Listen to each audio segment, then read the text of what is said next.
el Evangelio según San Marcos nos presenta la experiencia de seguimiento de Jesús como una escuela, y todo lo que hace Jesús con sus discípulos es una escuela, ¿no?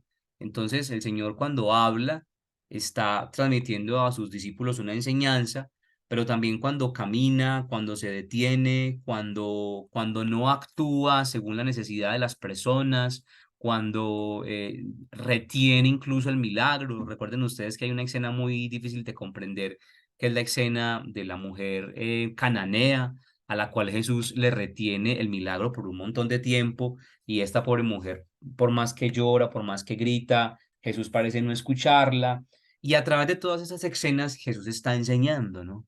Y se convierte la vida de Jesús en una gran escuela donde el discípulo tiene que aprender, ¿no? A partir del capítulo 1, las invito a que lean en ese momento, capítulo 1, versículos 14 y siguientes, 1, 14 y siguientes, dice el texto, no, perdón, 16 y siguientes. 1, Marcos 1, 16 y siguientes. Entonces dice el texto y nos narra la experiencia del llamamiento de los primeros discípulos. Dice: Jesús pasaba por la orilla del lago de Galilea cuando vio a Simón y a su hermano Andrés. Eran pescadores y estaban echando la red en el agua. Les dijo Jesús: síganme y les haré pescadores de hombres. Entonces, los discípulos tienen en el Evangelio según San Marcos una importancia colosal. Atención a esto, que es muy importante. Los discípulos tienen una importancia muy grande en el Evangelio según San Marcos. Tanto así que Jesús no hace nada en San Marcos si no es en presencia de los discípulos. A partir de este momento, Jesús no va a hacer absolutamente nada si no están los discípulos. Toda la vida de Jesús, todo el ministerio de Jesús tiene sentido por la presencia del discípulo. Entonces Jesús y el discípulo son una sola cosa. Y hay un mensaje muy lindo allí, porque si tuviéramos que responder la pregunta que nos hemos planteado desde el principio en el curso, y es: ¿qué es ser cristiano? Pues, el cristiano es un discípulo que sigue a Jesús. Es un discípulo que hace camino con Jesús y que aprende de Jesús en todas las circunstancias de la vida. El cristianismo es un camino de discipulado que consiste en que yo aprendo de Jesús, aprendo de sus enseñanzas que se dan en toda la vida. O sea, el único espacio que tiene Jesús para enseñarme a mí como maestro es la propia existencia. Y mi existencia se convierte entonces en el lugar donde Dios me enseña. Yo aprendo de Jesús en la vida, con la vida y para la vida. Jesús es el maestro de la vida, que enseña con la vida y enseña para la vida. Vuelvo y repito: Jesús es el maestro que enseña en la vida, con la vida y para la vida. En la vida, porque, a ver, todo lo que el Señor quiere que aprendamos lo va a enseñar es a través de las circunstancias propias de nuestra vida, ¿no? A través de: nace el niño, muere la mamá, muere el papá, se enferma fulanito, me gradúo, me consigo una novia, me consigo un novio, pierdo un trabajo. A través de todo eso, el discípulo necesita aprender la lección que Jesús Maestro le quiere enseñar, que Jesús Maestro le quiere transmitir. Por eso la vida del discípulo, a partir del capítulo 1, versículo 16, va a ser simplemente seguimiento de la persona de Jesús. Tanto así que la espalda de Jesús, y esto es muy bonito, creo que se los decía la semana pasada, la espalda de Jesús se convierte en el horizonte del discípulo. O sea, todo el proyecto que tiene el discípulo es la espalda de Jesús, ¿no? Me encantaría que algún artista pintara esa idea, ¿no? La espalda de Jesús es el horizonte de todo discípulo, ¿no? ¿Por qué? Porque lo que Jesús quiere es: sígueme. Hay un momento, ustedes lo saben, en el cual San Pedro quiere decirle a Jesús lo que tiene que hacer, ¿se acuerdan? Cuando Jesús le anuncia a Pedro la pasión, ¿no? Él le dice, pues, que le dice: bueno, ¿quién dice la gente que soy yo? Y Pedro, bueno, ustedes quiénes dicen que soy yo? Y Pedro levanta la mano y dice: Señor, tú eres el Cristo, el Hijo de Dios, y bueno, nos revela lo que San Marcos ya nos había contado, ¿cierto? Y más adelante, unos versículos más adelante, Jesús le dice, pues el Hijo del Hombre tendrá que morir y padecer y no sé qué. Y Pedro se los lleva aparte y le dice, no te pase eso, deje la bulla que vamos a perder clientela. Y entonces San Pedro casi que se convierte en el maestro de Jesús y Jesús lo reprende y le dice, apártate de mí, Satanás. Y la expresión que aparece allí no es apártate de mí, Satanás, sino opiso mu, opiso mu, Satana, opiso, la expresión opiso en griego significa simplemente sígueme. Tú sígueme, Satanás, o tú sígueme, me eres estorbo, tú sígueme, me estás estorbando, ¿no? En otras palabras, ponte detrás de mí. Lo que Jesús le dice a Pedro cuando él intenta estar delante de él es, ubícate en tu lugar, ¿no? Ponte detrás de mí. Todo lo que Jesús enseña y hace tiene sentido es por el discipulado, ¿no? Entonces Jesús enseña en la vida, ¿no? Les estaba diciendo, enseña en la vida porque es mi vida, y en este caso estoy hablando de la vida de cada una de ustedes y de mi vida. Enseña en mi vida, ¿por qué?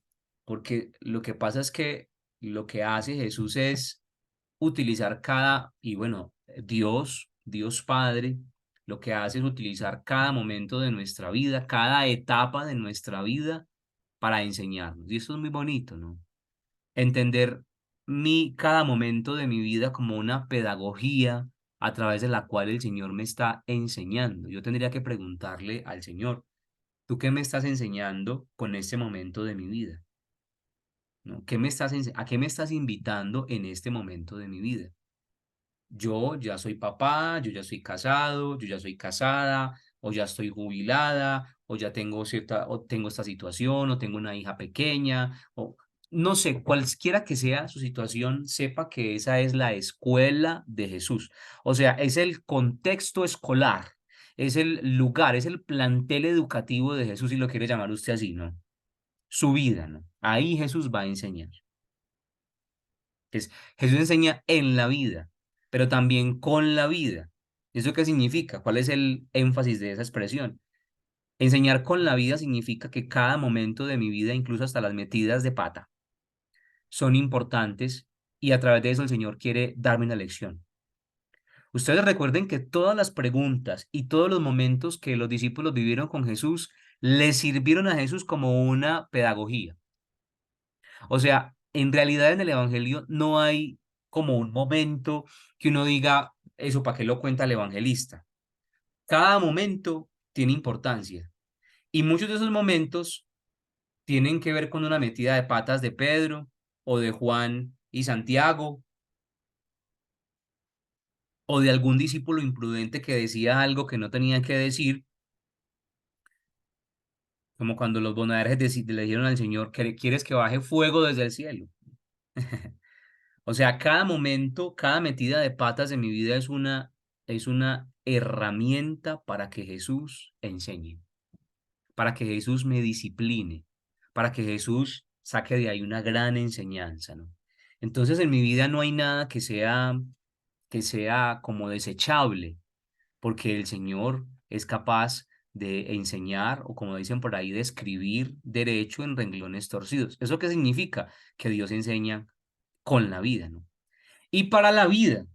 Es decir, que, pues, aprendido el mensaje, aprendida la lección, el Señor espera que esa lección nos sirva para la vida e incluso para instruir a otros. Entonces, ustedes se fijan, Jesús como maestro es un elemento, es digamos, una de las imágenes del Evangelio según San Marcos más importantes.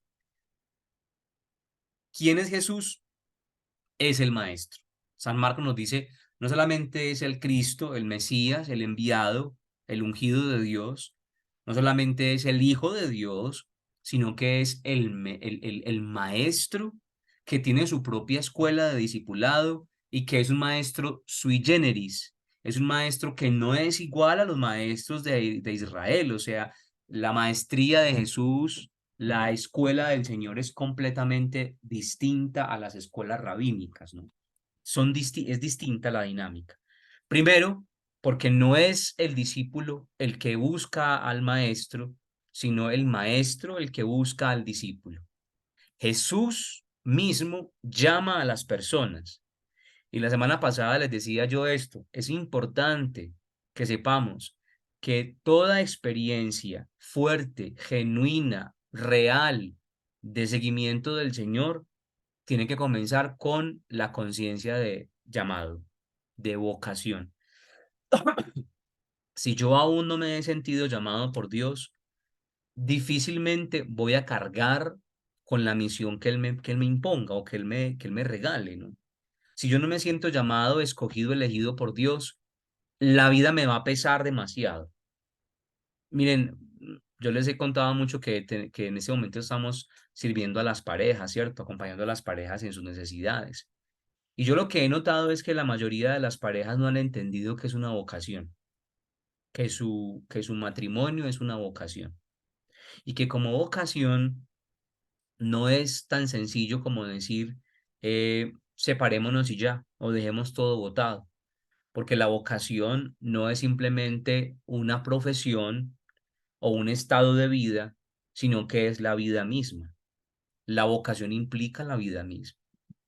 Y es lo que Jesús nos exige cuando nos llama. Yo te llamo para ser pescador de hombres, es decir, para que toda tu vida se convierta en esto, se convierta en esto. Pero la fuerza interior para vivir en Dios, atención a esto, la fuerza interior para vivir en Dios es que yo me experimente llamado, llamada, elegida, elegido por Él. Cuando yo me experimento llamado, puede caerse el mundo, me pueden echar de todas partes, me pueden decir que no en un montón de lugares, me pueden cerrar las puertas de todas partes. Y yo digo, yo soy un llamado de Dios, a mi Dios me eligió, a mi Dios me llamó. Y por tanto, no voy a desfallecer y por tanto, esta es mi misión, ¿no? Y esa escuela, además de que es un llamado, que inicia con un llamado, también tiene unos lugares en donde se hace, digamos así, em, tangible, ¿no? Donde como que cobra lugar esa escuela, ¿no? Les decía yo que es en la vida, ¿cierto? Pero San Marcos tiene algunos lugares en donde comienza la escuela de discipulado. ¿Cuál es el lugar donde comienza la escuela de discipulado para San Marcos? Pues es la sinagoga.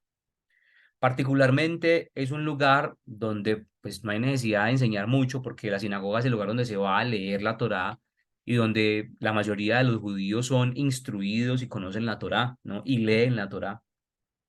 Pero allá comienza Jesús su misión con los discípulos y es el primer lugar donde Jesús va a enseñar. ¿Y qué es lo que enseña? Pues la enseñanza es tremenda, ¿no? Porque al entrar a la sinagoga, lo primero que se encuentra es un endemoniado. Es, es como si usted fuera a misa y en una misa se encuentra a un endemoniado, ¿no?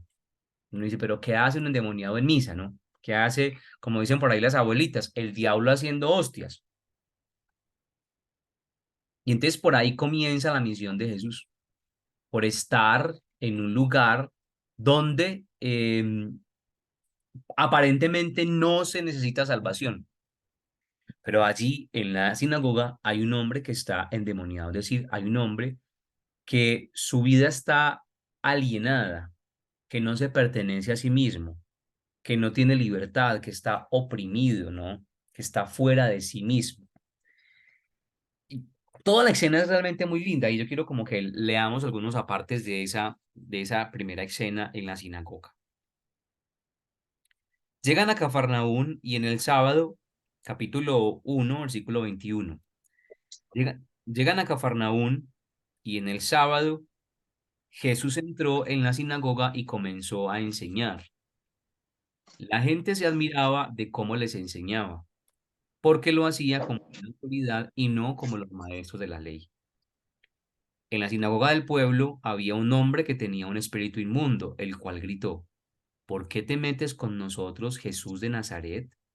¿Has venido a destruirnos? Y sé que eres el santo. Jesús reprendió a aquel espíritu diciéndole, cállate y deja a este hombre. En muchos momentos del Evangelio va a suceder esto. Los demonios hablan de quién es Jesús. E incluso el mismo Pedro dice, tú eres el Hijo de Dios. Eh, y Jesús lo que hace ante esto, ante esta proclamación de quién es Él, es que les dice a ellos, no se lo digan a nadie. Cuando sana al mudo, le dice al mudo, no se lo digas a nadie. Cuando sana al ciego, le dicen, no se lo digan a nadie. Y todo el tiempo va a estar Jesús diciéndole a las personas, no le cuenten a nadie que yo soy el Hijo de Dios. ¿Por qué? Eso es uno de los elementos constitutivos del Evangelio según San Marcos, y lo vamos a ver más adelante cuando hablemos de lo que se llama el secreto mesiánico. Por ahora dejemos la pregunta en el aire. Dice el versículo 26, el espíritu impuro hizo que el hombre le diera un ataque y gritando con gran fuerza salió de él. Todos se asustaron y se preguntaban unos a otros, ¿qué es esto? Enseña de una manera nueva y con plena autoridad. Incluso a los espíritus impuros da órdenes y le obedecen. Entonces, miren lo que les he dicho hasta ahora. El llamado de que hace Jesús a los discípulos es a entrar en una escuela. Lo traduzco. El llamado que le ha hecho a usted el Señor es a entrar en una escuela. No, en una escuela. La escuela de discipulado de Jesús. Póngale el nombre que usted quiera. Ajá. O sea, pero es la escuela de Jesús. Póngale el nombre que usted quiera.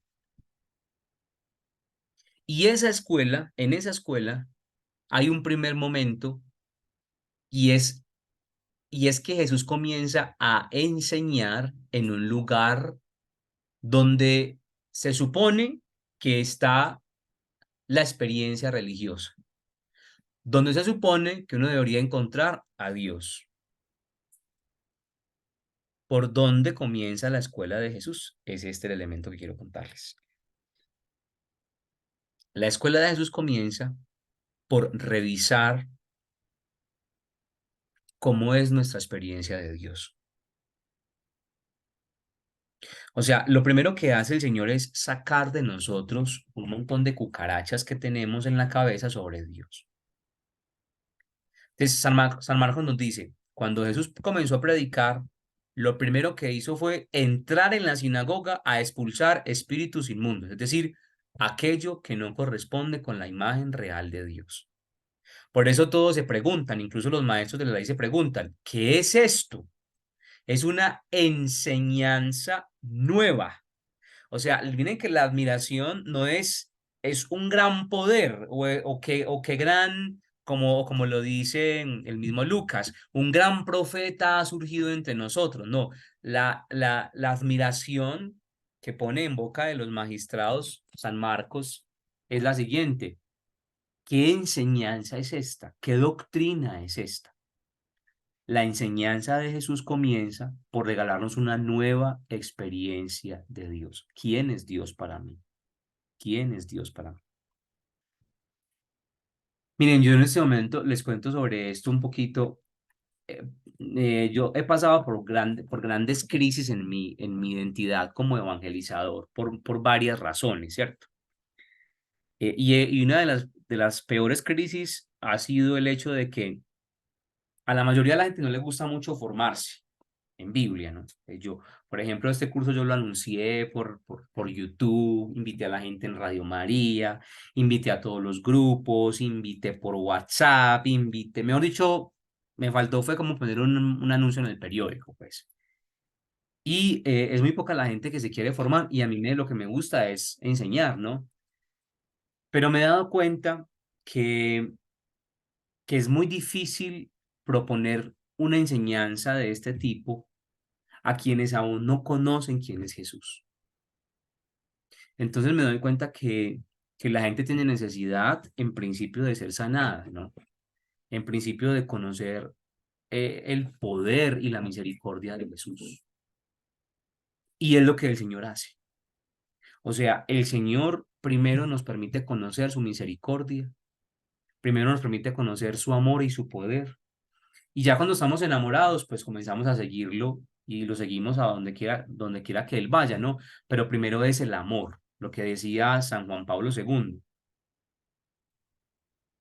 una experiencia de ojos abiertos y corazón palpitante con Jesús. Así definía San Juan Pablo II la experiencia de la nueva evangelización. ¿Qué es la nueva evangelización? Pues pedirle a Dios que nos permita encontrar a Jesús con ojos abiertos, es decir, con toda como con todo el deseo, con todas las ganas de conocerlo y con corazón palpitante, es decir, con la pasión, apasionada. Entonces yo pienso a veces que mientras a las personas no les ayudemos a aclarar la imagen que tienen de Dios, vamos a estar perdiendo el tiempo. O sea, mientras no les ayudemos a nuestros hijos, a nuestros vecinos, a nuestros amigos, a aclarar, a mejorar incluso, a purificar su imagen de Dios, vamos a estar perdiendo el tiempo con un montón de misas, de cursos, de enseñanzas, porque la gente no va a estar interesada en conocer a alguien, o más bien, la gente no va a estar interesada en aprender de alguien a quien no conocen y no aman. Por eso Jesús comienza su escuela en la sinagoga, para decir a los discípulos, primera enseñanza, mi enseñanza es distinta, mi ser es distinto, mis métodos son distintos. Yo he venido a liberar. O sea, el mensaje principal de esta primera lección de Jesús a los discípulos es, yo he venido a liberar, yo he venido a quitar cadenas, yo he venido a sanar la imagen que ustedes tienen de Dios. Y esto es hermoso, porque siento que es lo que la gente necesita. Miren, todos los que estamos aquí necesitamos sanar nuestra imagen de Dios. Más aún, la gente que está afuera, la gente que no, que nunca ha ido a un grupo de oración, que nunca ha ido a un retiro, necesitan sanar su experiencia de Dios. Necesitan sanar su imagen de Dios. Yo me he dado cuenta, y puede que esté equivocado, ustedes me corregirán si estoy equivocado, pero me he dado cuenta que aquí en Ecuador hay una herida grandísima, grandísima con Dios. Hay una, y uno no lo dice pues porque le da pena, pues, y uno le da miedo condenarse en el infierno. Entonces uno no dice, es que estoy bravo con Dios, sino que uno como que se hace loco y le coges rabia a los sacerdotes, le coge rabia a las monjitas, le coge rabia a la iglesia, le coge rabia a todo lo de Dios, no le interesan los retiros, no le interesa la oración, no le interesa. Es porque la imagen de Dios no es la adecuada. Entonces, les cuento esto es porque hace parte también de mi crisis como evangelizador. Mi crisis como evangelizador es ¿cómo voy a enseñarle la palabra de Dios a quien todavía no conoce el amor y la misericordia del Señor? Y por eso ustedes me están viendo que hacemos retiros de sanación interior, retiros de restauración de matrimonial, retiros para la oración, porque creo que es importante anunciar a Jesús desde su misericordia. María Mercedes. Gracias, Andrés. Sí, yo por pues también confirmar lo que tú acabas de decir, que sí, sí es bastante, bueno, personalmente desde mi testimonio, pues que sí es muy duro como llevar a Dios y especialmente en la familia, porque ahí es donde comienza todo, ¿no? Porque cuando uno pues ya ha tenido un encuentro, una experiencia de Dios, una experiencia íntima con Él. Entonces es difícil que en la familia mismo te entiendan. Muchas veces ahí encuentras como esos obstáculos, ¿no? Burlas, sí, chistes de mal gusto o, por decirlo, el bullying dentro de la familia que empiezan a hacerte. Ya seas católico o peor si es que vas a otra iglesia, iglesia protestante. Entonces sí es complicado aquí como llevar a Dios, o sea, o a mí sí se me ha vuelto tan difícil, a veces hasta me siento inútil, que no sé qué hacer. Y aquí viene, por ejemplo, que les admiro mucho realmente a nuestros hermanos protestantes porque ellos se preparan muchísimo por ejemplo, en estudio de Biblia, o sea, realmente que creo que nos dan a muchos católicos, nos dan unas vueltas en eso.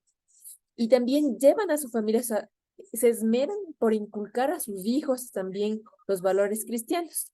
Y es por eso que yo también quiero, como católica, pues inculcar a mi familia, ahora la familia que tengo, ¿no? Mi esposo, mi hijo especialmente, ¿no? Involucrarlo más activamente, porque aquí nosotros pensamos que solo lo de iglesia es para los sacerdotes y para las religiosas, y nosotros pues solo vamos de vez en cuando a misa y ya. Ujú, Entonces, es complicado cambiar esa mentalidad y sí es bastante frustrante.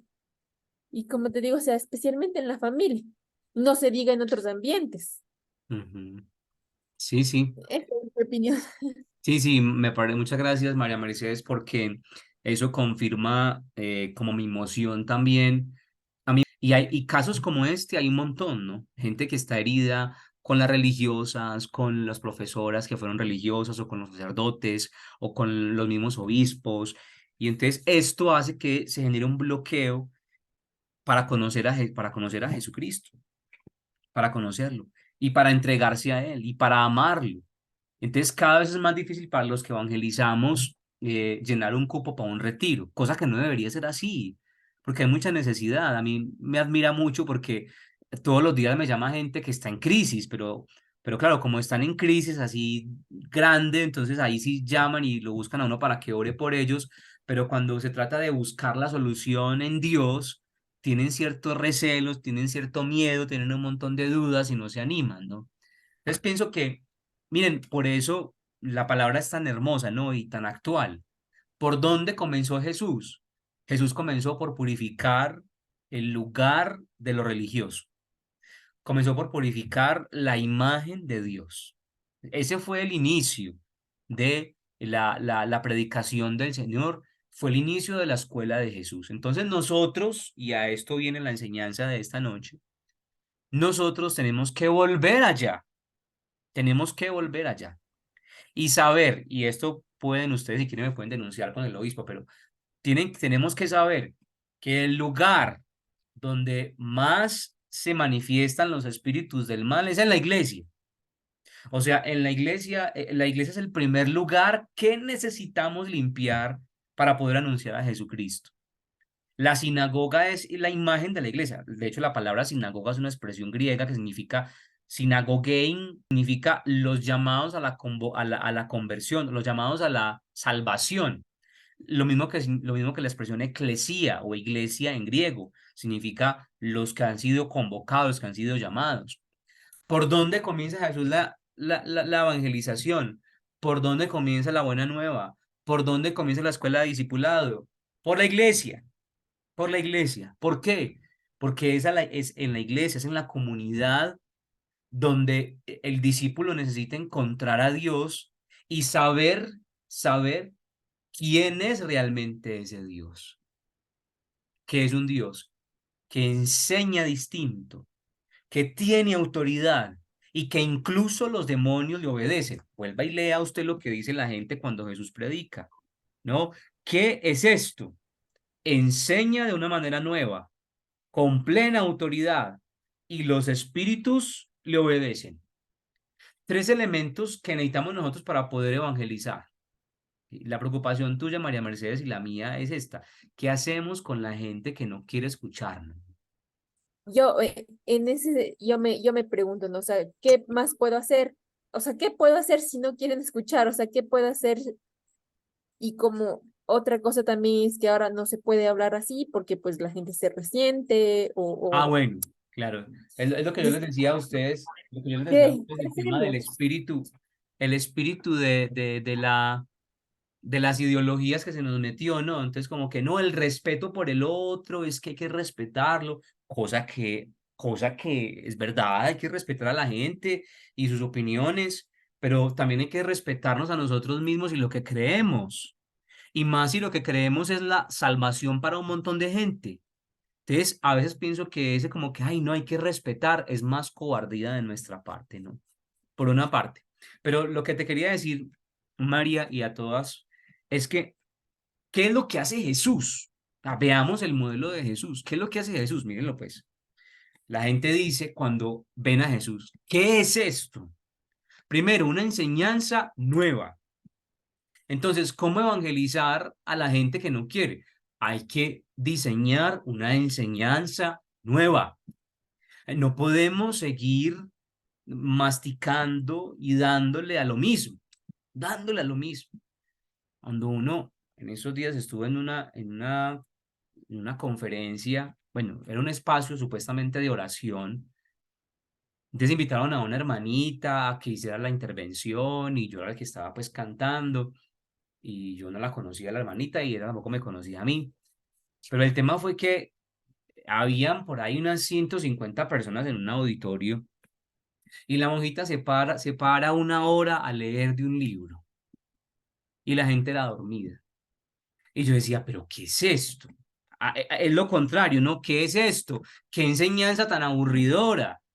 Es la misma cosa de siempre, ¿ya? Opuesto a lo que decían sobre Jesús. Entonces, ¿qué es lo que tenemos que despertar en la gente? Y tenemos que pedirle al Señor esa gracia. Hay que pedírsela porque Él nos la da. Él es el dueño de los carismas. Él nos da esa gracia de enseñar con novedad, de transmitir la experiencia de Dios de una manera novedosa. Algunos sacerdotes de la Iglesia Católica y hermanas también, monjas que yo conozco, y otros sacerdotes también, uno dice, ¿qué es esto? ¿Qué enseñanza con autoridad? Esa es la impresión que debemos dejar en las personas para que la evangelización tenga éxito, ¿sí? Entonces, tú preguntabas, y también es mi pregunta, ¿qué tenemos que hacer? Que la gente diga, ¿qué es esto novedoso? No sabíamos que esto existía. Que cuando hicimos el último retiro de restauración matrimonial, una parejita decían, no sabíamos que esto existía en la Iglesia Católica. Creímos que esto no había en la Iglesia. Eso es lo que tiene que pasar, que la gente se pregunte qué es esto. Pero miren, además de esto, además de que es una enseñanza nueva, es una enseñanza con autoridad, con autoridad. ¿De dónde viene la autoridad? ¿De dónde viene la autoridad? La autoridad nos viene por estar en línea de autoridad. El que tiene autoridad la tiene porque está en línea de autoridad, ¿no? Yo tengo autoridad porque soy papá, ¿no? Y mis hijos obedecen mi autoridad, o por lo menos así debería ser, ¿no?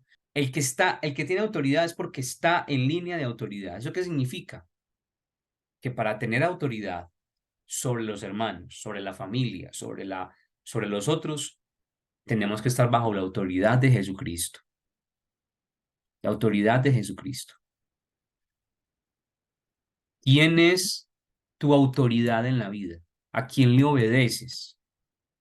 Nosotros le obedecemos al que dirán, y por eso yo insisto tanto con esto.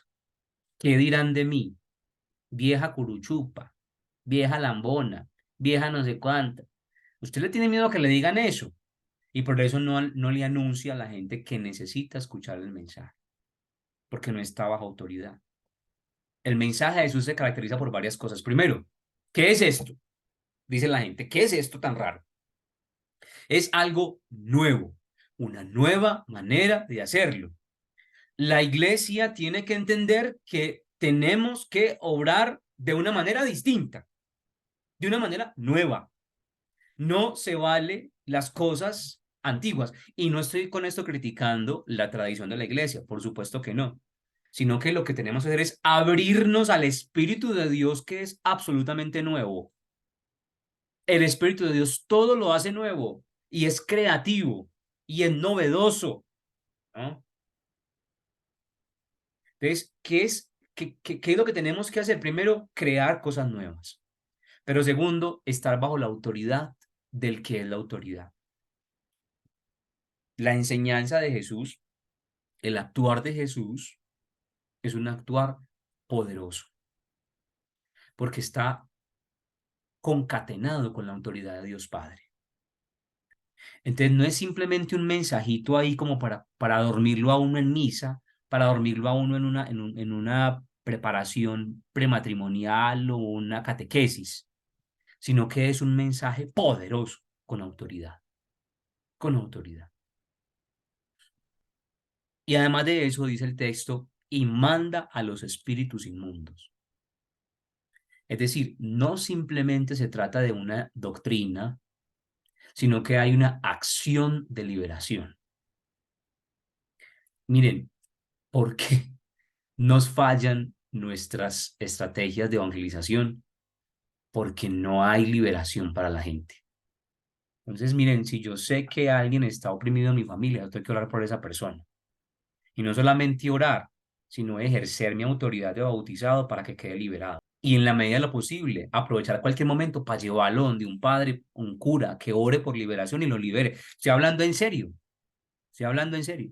Hay gente que necesita liberación, hay gente que necesita liberación y hay que llevarlos, hay que acompañarlos. Una persona oprimida no se va a liberar sola, hay que llevarla de las orejas a veces. Dice por acá Anita, con nuestro ejemplo de vida en primer lugar y luego aprovechar momentos de reuniones familiares para que pueda proclamar y dar a conocer a Jesús. Porque a la vuelta del tiempo es a usted a quien buscan por ayuda que, claro, es verdad. O sea, cuando yo me convierto en autoridad, es decir, cuando yo me doy la autoridad en mi familia, yo digo es que yo creo en Jesucristo, y yo oro, y yo voy a grupo de oración, y yo estudio la palabra, estoy estudiando la palabra. Entonces la gente me va a identificar. ¿Y saben a quién van a buscar cuando están en crisis? A usted. Cuando estén en la peor crisis, la van a llamar a usted. Entonces miren que pienso, hay muchas formas de ayudar a los otros y muchas formas de evangelizar. Pero ¿cuáles son las tres características de la proclamación de Jesús? Primero, es nueva. Es nueva. No es una cosa por allá, lo mismo de siempre, ¿no? Es una cosa nueva, nueva. Segundo, es un mensaje con autoridad. Es decir, no desde la superficialidad o desde lo que leí en un libro o desde lo que me enseñó mi rabino o el padre de la parroquia o de lo... No, es con autoridad. Es decir, eso tiene que ver con el testimonio también. Cuando usted tiene un testimonio de vida, algo que mostrar de su vida, la gente le va a creer. Obvio que sí. Pero además de eso es un ejercicio de liberación. Lo que hace Jesús es liberar. Y por eso su escuela tiene tanto éxito, porque lo que hace es liberar al hombre y el hombre libre puede enamorarse de Dios. Solo quien está libre puede amar a Dios. Un esclavo no puede entrar en relación con Dios. Es el mensaje bíblico más importante del Antiguo Testamento. Lo repito, solo quien es libre puede amar realmente a Dios y entrar en relación con Él. Una persona esclava no puede, no puede, no puede. Por eso Dios se esfuerza tanto por sacar a sus hijos de Egipto, sacar a su pueblo de Egipto. Porque un esclavo no se pertenece, un esclavo no puede amar, un esclavo no tiene posesiones, un esclavo no tiene voluntad, un esclavo no tiene decisión. Mientras seamos esclavos, no vamos a poder amar a Dios y entrar en relación con Él. Por eso lo que hace eso es liberar. El primer elemento de la escuela de Jesús es que libera. Segundo, entra en la casa del discípulo. Entra en la casa del discípulo. ¿Qué significa esto? Que entra en la intimidad del discípulo. La instrucción, es decir, el seguimiento de Jesús, implica salvación también para la casa. Esa es la promesa del Señor desde el Antiguo Testamento. Crees tú y te salvarás tú y toda tu casa. Sale de la sinagoga, primer lugar de escuela, y entra en la casa del discípulo, segundo lugar de enseñanza. ¿Qué hace en esta casa? Sanar la enfermedad, sanar los síntomas de la enfermedad. ¿Se acuerdan que la fiebre no es una enfermedad, sino un síntoma? Jesús quita el síntoma y sana la enfermedad. ¿Cuál era la enfermedad de la suegra de Pedro? Que había dejado de servir. La fiebre. Ese era el síntoma. Oh, ujú. Ese era el síntoma. Y esta enseñanza es muy bonita sobre la suegra de Pedro. En realidad, la enfermedad no es la fiebre, porque ustedes saben que la fiebre no es una enfermedad, sino un síntoma de una infección, etcétera. ¿Y cuál era realmente la enfermedad de esta mujer? Que no está sirviendo. ¿Y por qué sabemos eso? Porque cuando Jesús la sana, dice el texto, se puso en pie y se puso a servirles. La sanación no es simplemente que se vaya la fiebre, que es el síntoma, sino que se ponga a servirles, es la enfermedad. Solamente lo digo en un breve mensaje. Cuando Jesús entra en nuestra casa, nos enseña a ver lo que es el síntoma para que podamos sanar la enfermedad. En nuestras casas hay un montón de síntomas. La rabia, la peleadera, el desorden, la desarmonía, la división, la pobreza, la ruina, el desorden sexual, pueden ser síntomas. Síntomas. ¿Cuál es la enfermedad? Esos son síntomas. La rebeldía de su hijo puede ser un síntoma. El desorden en su casa puede ser un síntoma. La economía que no funciona es un síntoma. Es un síntoma. Cada ratico llegan acá parejas, es que no nos entendemos, es que estamos peleando, es que, bueno, ¿y ustedes cómo administran la plata? Ah, no, cada uno por su lado. Ella con lo de ella y yo con lo mío. Y yo no le he contado cuánto gano, y yo tampoco sé cuánto gana ella y no me interesa y que tampoco se meta en lo mío. Entonces, no, pero yo sí me pregunto, dice ella, pero yo sí me mantengo muy inquieta por cuánto gana él, porque aporta muy poquito y quisiera aportar menos. Y dice que está endeudado y yo no sé en qué, porque aquí conmigo no es. Entonces, ¿en qué? Y por ahí comienzan los problemas. Es un síntoma. El desorden en la economía. ¿Cuál es el síntoma y cuál es la enfermedad? Jesús entra en la casa del discípulo y le permite determinar, y le permite, más bien, no, lo que hace es sanar, no solamente determinar, sino sanar el síntoma y la enfermedad. ¿Cuál es el síntoma que hay en tu familia? ¿Cuál es el síntoma y cuál es la enfermedad que no permiten que la familia funcione bien? Y al final de esta primera jornada, que se llama la gran jornada de Cafarnaún, les estoy hablando de lo que los teólogos llaman la gran jornada de Cafarnaún. Esta jornada de Cafarnaún termina con toda la ciudad agolpada alrededor de Jesús. Entonces podríamos decir, la enseñanza de Jesús, la maestría de Jesús con sus discípulos, ¿en qué consiste? Es una vocación, es un llamado que comienza por sanar, por purificar la imagen que tenemos de Dios. ¿Quién es Dios para nosotros? Porque mientras estemos oprimidos, mientras estemos llenos de malos espíritus, nuestra relación con Dios no va a ser real, no va a ser sana, no va a ser una relación de amor. Es por eso sana la relación con Dios. Tercero, entra en la casa del discípulo. ¿Por qué? Porque pues yo soy familia. Entonces uno muchas veces como que se imagina a Jesús sacando a Pedro de la casa y venga para acá, papito, y vámonos de acá y que explote su casa y que se caiga su casa y de mala su casa. No, no, no, no, no, no. Jesús también entra en la casa del discípulo, porque es que el llamado al discipulado también es familiar, no es individual. Sáquese de la cabeza que usted la llamó el Señor y solamente a usted. No, no, no, no solamente a usted. Es a toda la familia que la está llamando. Usted es un signo. Acuérdese de lo que les explicaba la semana pasada. ¿Qué es la elección en la Biblia? Que Dios convierte a una persona en signo de lo que quiere hacer con todo el resto del pueblo. Que Dios llama a una persona para convertirla en signo de lo que quiere hacer con todo el mundo. Entonces usted es un signo. Entra en la casa del discípulo. ¿Por qué? Porque usted es familia. Yo pertenezco a una familia. Y entonces yo necesito que también pase Jesús por mi familia. Y finalmente, esta experiencia de discipulado entra en el terreno de lo público, se hace público. Miren que vamos en un orden desde adentro hacia afuera.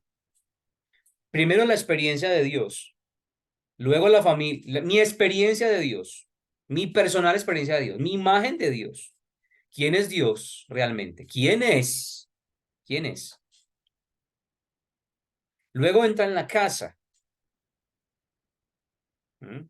En la casa del discípulo, y luego se hace público. O sea, es una experiencia que va como desde adentro hacia afuera. Esta es la escuela de Jesús.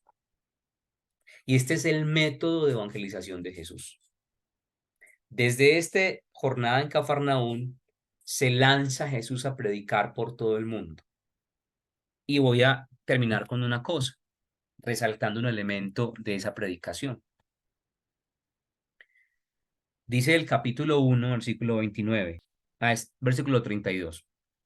Al anochecer, cuando ya se había puesto el sol, llevaron todos los enfermos y endemoniados a Jesús, y el pueblo entero se reunió a la puerta. Jesús sanó de toda clase de enfermedades a mucha gente y expulsó muchos demonios, pero no dejaba que los demonios hablaran porque ellos lo conocían.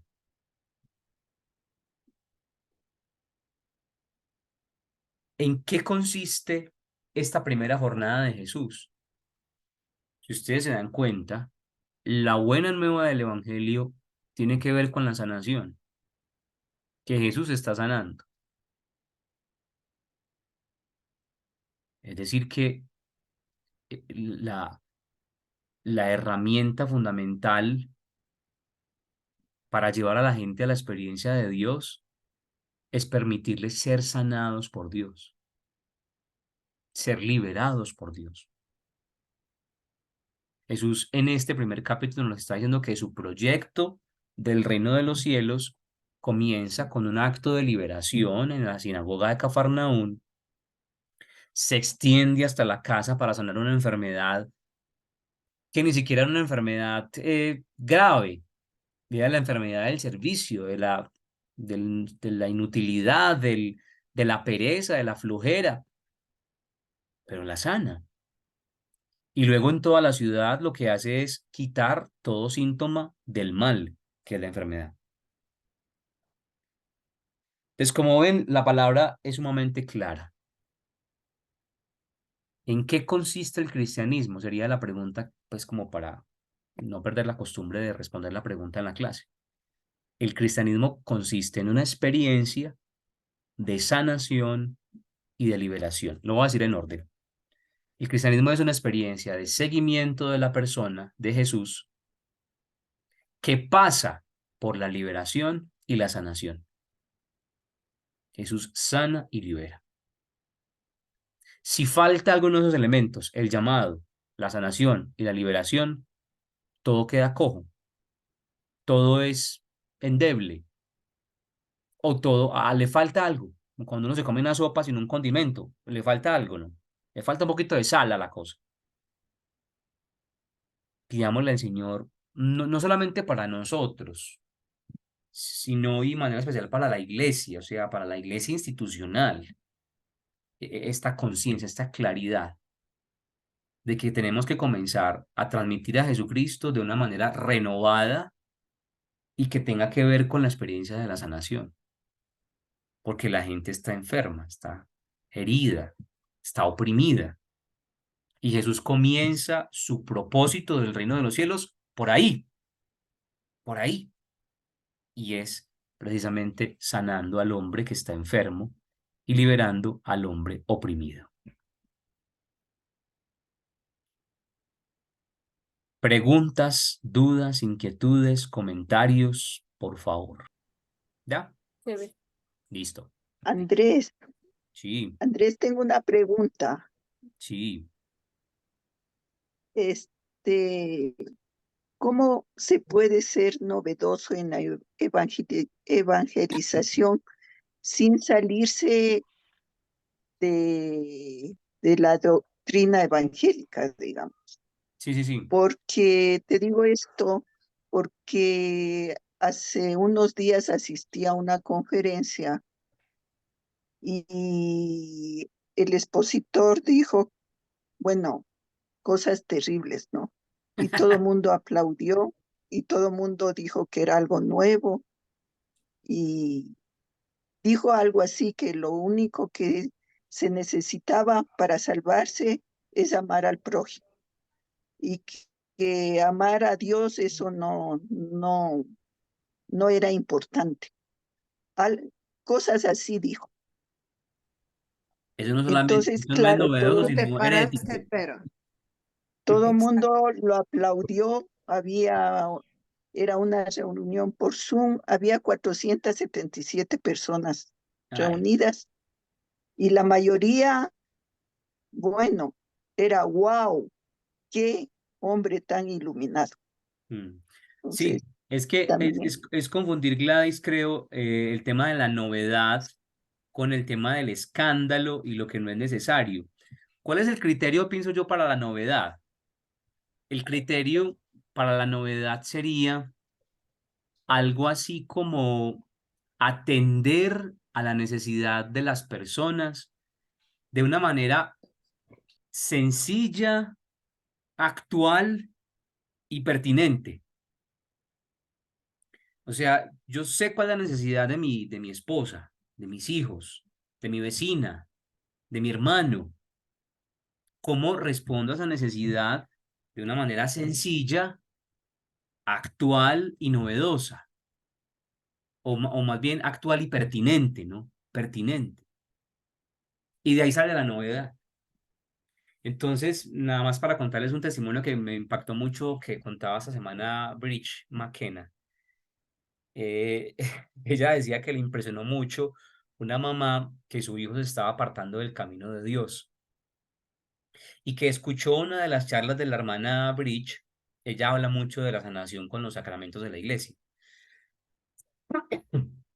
Y en esa predicación la hermana decía que una manera de ayudar a los hijos es renovarles, renovar el bautismo. O sea, que si un hijo se está apartando de Dios, hay que renovar el bautismo, ¿no?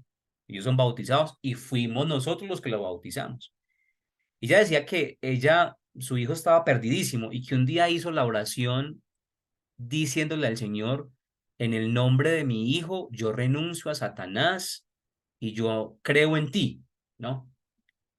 Y dice que ese mismo día su hijo sintió, estaba en medio como de una borrachera y que sintió un deseo impresionante de ir a un grupo de oración al que lo habían invitado algunas veces. Y que en ese grupo de oración él sintió que el Señor lo llamó y que se hizo sacerdote el hijo. Entonces pienso que a veces es como actuar eh, y ayudar al otro de una manera muy sencilla, eh, actual, es decir, como de acuerdo a la necesidad que tiene la persona y pertinente, es decir, como que no, tampoco ser como muy brusco, porque a veces sí caemos como en el error de ser muy abruptos con el otro, ¿no? De irrespetarlos y no es tampoco la forma, o sea, es ser pertinente, ¿no? Pertinente. ¿Qué puedo hacer yo por esta persona? Pero lo que me decías sí es grave, porque no hay que confundir la novedad con la herejía, ¿no? Es que no es hacer herejía. Cuando, cuando los maestros de la ley dicen, ¿qué es esto? ¿Es una doctrina nueva o es una enseñanza nueva? No están diciendo, ¿qué es esto tan raro? Esto se opone a Moisés. Porque si hubiera sido así, lo hubieran sacado del agua inmediatamente. No, lo que están diciendo es que la manera en cómo lo estaba expresando, su autoridad y los efectos de esto que estaba diciendo, completamente novedosos. Entonces la novedad no es como que yo me invente un montón de cosas de la nada, ¿no? Sino que realmente eso responda a mi necesidad actual. Sí, Andresito, algo rapidito nada más para la señora Gladys. Am, Usted puede hacer algo sumamente importante tomando en cuenta que estamos en un hermoso tiempo y puede hablar sobre el pesebre. Hable del Emanuel, hable de los personajes del pesebre. Prepárese en eso, que es algo sumamente sencillo. Le cuento como testimonio personal, yo hice eso con mis sobrinos, con mis hermanos. Yo no hice la novena, pero les hablé del pesebre, les hablé de María, de José, le hablé de los pastores, les hablé de todos los personajes del pesebre y les enamoró porque yo no les obligué a que recen, a que se arrodillen, a que hagan esto y lo otro, sino simplemente les di con la palabra en la mano. Y Ujú, hoy en día ellos esperan que yo les diga más de ellos. ujú, Entonces, así ujú. empecemos, algo bien sencillo. Sí, entonces, bueno, terminemos entonces orando en el nombre del Padre, del Hijo y del Espíritu Santo. Amén. Amado Señor, te entrego a cada una de las personas que están en este momento reunidas en oración, escuchando tu palabra. Te pido, amado Señor, que derrames tu Espíritu Santo sobre cada una de ellas, que las sanes, que las liberes, que rompas toda atadura que les impide conocerte, amarte y seguirte. Que quites todo miedo, toda enfermedad, que saques de ellas, Señor, todo dolor. Te lo pido, Padre del cielo, en el nombre poderoso de Jesucristo nuestro Señor. Amén